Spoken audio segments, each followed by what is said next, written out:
কুটির শিল্পীদের উন্নয়ন প্রকল্পে বিরাট সুযোগ দিচ্ছে রাজ্য সরকার। যে কোনো ধরনের ছোট মাঝারি হস্তশিল্পীরা এই সুযোগ পাবেন। সরাসরি ব্যাংক অ্যাকাউন্টে ঢুকবে টাকা, শুধুমাত্র শিল্পীদের প্রশিক্ষণের সার্টিফিকেট থাকলেই হবে। জেলা শিল্প কেন্দ্রে যোগাযোগ করলেই মিলবে এই প্রকল্পের সুবিধা। এছাড়াও হস্তশিল্পীদের মৃত্যুকালীন ক্ষতিপূরণ পাবে পরিবার এই প্রকল্পের মাধ্যমে। রাজ্য সরকারের পক্ষ থেকে ইতিমধ্যে অনলাইনে এই প্রকল্পের পোর্টাল চালু করা হয়েছে। ইতিমধ্যে শুরু হয়েছে এই প্রকল্পে আবেদন।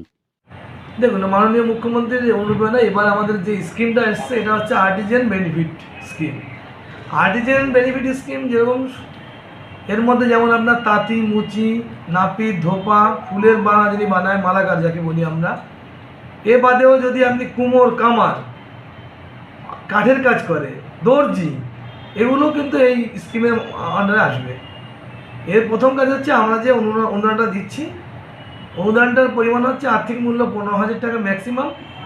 এ বাদেও তারা যদি কোনো প্রমোশন করতে চায়, মানে প্রমোশন বলতে এটা বোঝায় যে তারা তার ব্যবসা বাড়াতে চায় বা কোনো বিজ্ঞাপন দিতে চায় কোনো নেটের মাধ্যমে, কোনো কিছুর মাধ্যমে, মানে কোনো মিডিয়া, সেক্ষেত্রে কিন্তু তারা 2,000 টাকা কিন্তু পেতে পারে।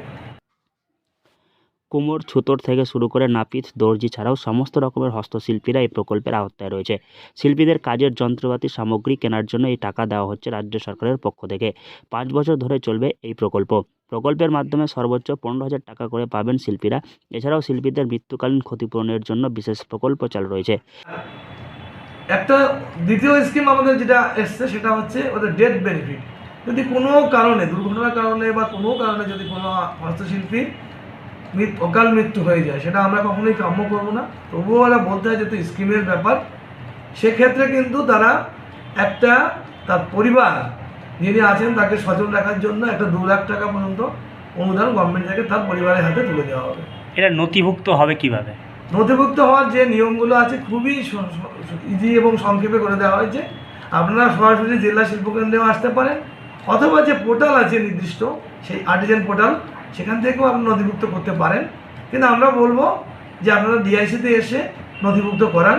আপনাদেরকে ডকুমেন্ট আনতে হবে, একটা ছবি, নিজের হস্তাক্ষর এবং আধার কার্ড, সঙ্গে যদি আপনার কোনো ট্রেনিং বা কোনো শিক্ষাগত বা কোনো ট্রেনিংয়ের কিছু থাকে সেই কাগজটা তাহলে নিয়ে আসতে হবে। এটা কি দুর্ঘটনা বা যে কোনো কারণে শিল্পীদের মৃত্যু হলে পরিবার 2 লক্ষ টাকা পাবে সরকারিভাবে।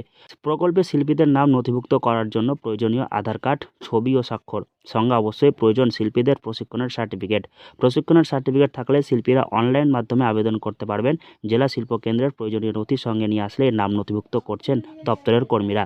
মালদহ থেকে হরষিত সিংহ, লোকাল 18 বাংলা।